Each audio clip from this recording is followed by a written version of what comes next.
लखनऊ में हुआ भीषण अग्निकांड अपने पीछे कई जख्म छोड़ गया है जो कभी नहीं भर सकते। इस हादसे ने कई हंसते खेलते परिवारों को हमेशा के लिए उजाड़ दिया। इन्हीं में से एक दर्दनाक कहानी है कानपुर के संयम विज और सूरज भान की। कानपुर के दो दोस्तों की जिंदगी भी इस हादसे ने खत्म कर दी। संयम, जो अपनी मां और परिवार का इकलौता सहारा था, अब इस दुनिया में नहीं है। अपनों को खोने का गम क्या होता है, ये इस वक्त संयम के परिवार से बेहतर कोई नहीं समझ सकता। परिजनों का रो रो कर बुरा हाल है और वो अब इस पूरे सिस्टम की नाकामी पर सुलगते सवाल उठा रहे हैं। संयम के घर में इस वक्त सिर्फ चीखें हैं, आंसू हैं और एक कभी ना खत्म होने वाला मातम। मां की आंखें पथरा गई हैं, मानो उनका पूरा संसार ही छिन गया हो। संयम के सिर से पिता का साया पहले ही उठ चुका था।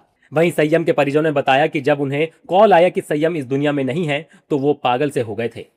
जब उसके यहाँ से उसके किसी मित्र का फोन आया उसकी मम्मी को, कैसे ऐसा हादसा हो गया, संयम को वहाँ एडमिट कराया गया है, और उसे कहते हैं तब हम लोग को पता चला तो हम लोग तुरंत अपनी गाड़ियों से निकले वहाँ लखनऊ के लिए, और रास्ते में ही हम लोग को पता चला कि उसका नाम लिस्ट में है जिनका स्वर्गवास हो गया है।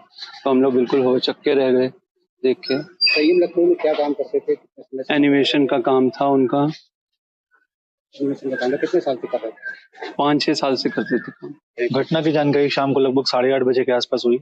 उसके एक मित्र का फोन आया था उसकी मम्मी के पास, तो हम लोग ये घटना के बारे में पूरी जानकारी दी गई कि ऐसे ऐसे वहाँ कंपनी में आग लग गई है। तो हम लोग यहाँ कानपुर से लखनऊ के लिए रवाना हुए। रास्ते में ऐसे एक दुखद समाचार मिला कि अब वो संयम हमारे बीच नहीं रहा। उसके परिवार में 4 लोग हैं, उसका भाई, भाभी, मम्मी, पापा। क्या कुछ करते थे? एनिमेशन का काम था, कंप्यूटर एनिमेशन वगैरह पे काम करते थे वो। कानपुर के साथ ही लखनऊ के नीलेश की मौत पर भी परिवार में कोहराम मचा हुआ है। नीलेश के परिजनों ने सरकार पर आरोप लगाते हुए कहा कि अगर फायर ब्रिगेड की टीम समय से पहुंच जाती तो आज नीलेश हमारे बीच में होता। उनके पापा के पास फोन आया था, किसी का पापा उनके बुढ़े गिर गए और मोहल्ले की लड़की कही कि देखो रो रहे हैं, वहां से दौड़ के आए। उन्होंने बताया नहीं कि ऐसा हो गया है।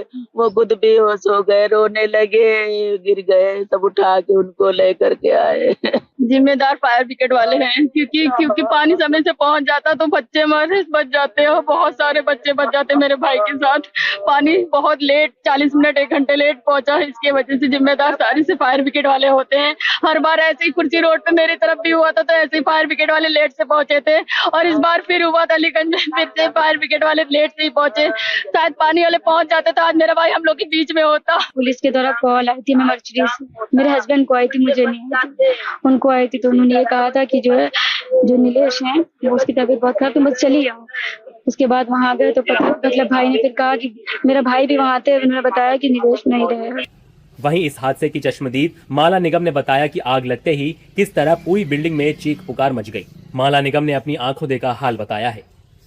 देखिए, जहाँ तक बचाने का सवाल है, आप चाह करके भी बचा नहीं सकते थे क्योंकि आग की लपटें इतनी तेज थी कि एक तो आप अंदर नहीं घुस सकते थे क्योंकि एंट्रेंस और एग्जिट एक ही था, और वहीं पे एसी का कंप्रेशर ब्लास्ट हुआ था, तो उसी वहीं के थ्रू जो है आग जो है वो पूरे बिल्डिंग में लग गई।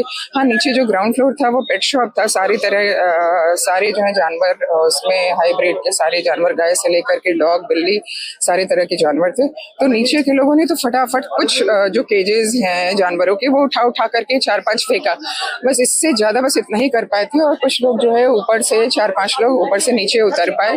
संयम वीडियो एनिमेशन का काम करता था।